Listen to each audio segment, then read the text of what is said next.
And greetings, Earthling human friends around the beautiful planet Earth. Today we will be talking about HIV and AIDS. Specifically, I will be reading information from Reader's Digest Guide to. So it's a Reader's Digest Guide to Vitamins and Minerals and Supplements. It's a huge book, and I'll be disclosing more of this information on different health conditions. But let's start focusing today. I'm going to try and keep it very short as well. So I'm going to go straight into it. I'm not going to read all of it. I'm only just going to read the supplement recommendations, so that people can then look into it themselves and benefit themselves. So it says here, in fact, let me just see if I can show you the. No, it's not. I need to learn how to actually be able to share and show you things eventually. We'll get to that stage. Okay, guys, so we've got here vitamin C. Vitamin C, 500 milligrams of vitamin C twice a day, which is quite a high dose, and 250 milligrams of vitamin E daily. Vitamin C helps to boost the effects of vitamin E, so you can take those together. You can add that in like lemon. You can add lemon juice as well in the morning, and just combine that with fruit juice and have it like that, perhaps. But obviously, vitamin C and vitamin E work well together, so you could do that as well. Then the next one is coenzyme Q10. Dosage is 30 milligrams 3 times a day. And that is, vitamin Q, which they call it now. It's quite an important vitamin that we need to try to get. And that is good for energy and gives you energy. So, which is a symptom of HIV, being fatigue and stuff. So and actually it says here that for effective absorption, take it with food. Next point, carotenoids. Take 15 milligrams twice a day. Make sure that you use natural beta carotene, not the synthetic version. Now, with carotenoids, they're usually found in vegetables and fruit anyway, like bright colors. So if you're making sure you're eating bright colored foods, then that should be something that should be taken care of. Also, the next one is zinc, which is 30 milligrams a day. The the daily recommended dosage for general public is usually 15 milligrams, but for obviously for HIV it's 30 milligrams a day, because zinc is a immune booster. So if you can take a zinc supplement for more than a month, use one that includes 2 milligrams of copper. Copper, you don't have to buy copper separately. What you can do is you can actually you can get copper jugs or copper cups, or even copper pots or pans, and you can leave the water overnight in the copper jar or the copper mug, and that way the copper is then absorbed into the water and you can take it in that way. So that way, that could be a cheap way of saving yourself some money. But if you want to, you can also always buy the 2 milligrams of copper as well separately, or sometimes the zinc supplements contain the 2 milligrams of copper as well.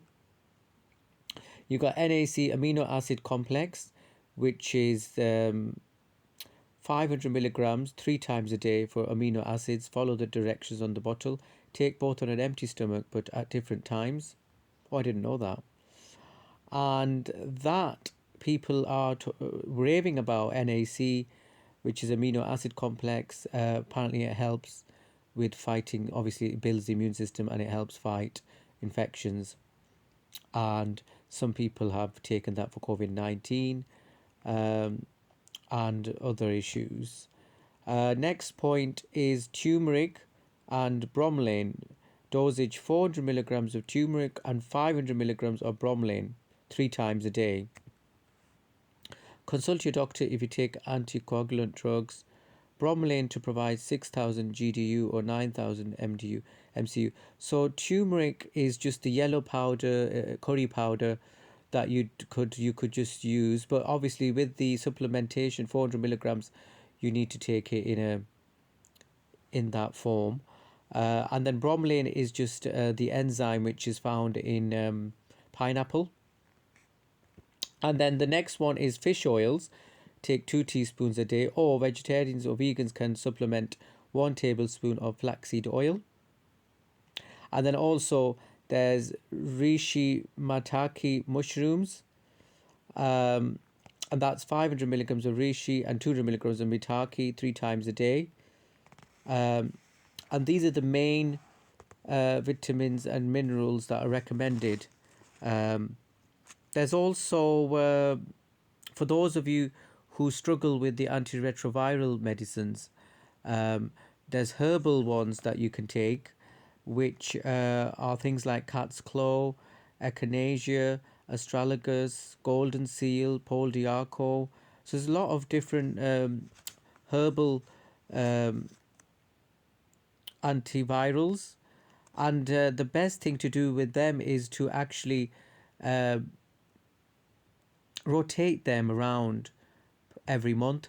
So what you're meant to do is you're meant to take this specific antiviral for 1 month, and then what the body, because the body gets used to it, you see. So then you take the you stop it after a month, and you actually then go on to the next herb, and that way then your body doesn't get used to it, because that's a bit like the superbugs in the hospitals, and because people are being exposed to antibiotics through their food, then they're developing these superbugs and things like that because they're becoming resistant. And so you're meant to be changing your antiretrovirals so that your body can then, they don't get, your body doesn't get used to this antiretroviral, because then what happens is the HIV or other viruses, they can actually mutate, and they can become super resistant, because obviously after a while, you know, the medicine becomes ineffective. Hence the change, monthly change of herbal thing. Uh, oh, that's it. It's important to exercise regularly, um, and to reduce stress. Meditation, yoga, or a support group may help. And exercise would be, for example, muscular exercises. So sort of holding positions would be better. Don't be doing, or don't be overdoing it. And you can do 20 minutes, or if you've got fatigue or you've got muscular body pains, then it's good to have a magnesium bath as well, once a week. And you can also have a magnesium cream onto your muscular pain and stuff. And you can actually do the exercise, for example, holding the position. So like the squat, or the oh god, I don't know how to explain it, the plank, the uh, plank. So you can hold that position, and that would be a good muscular uh, exercise, because that is another aspect of HIV. It can cause muscular issues, because and then so there's that.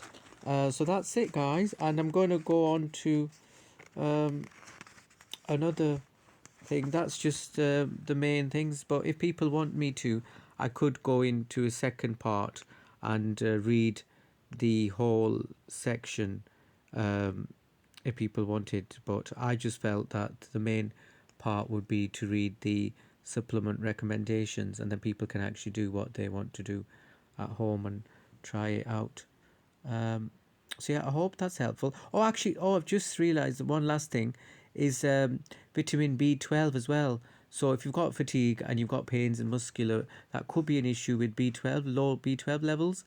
So make sure you're taking B12 as well, extra B12. You can get it in a spray form, and you just need to take that once a week in a spray form. And you can actually go to your doctor, and the doctor can inject you with B12 as well. So that is definitely worth doing as well. Okay, guys, I hope you found that helpful.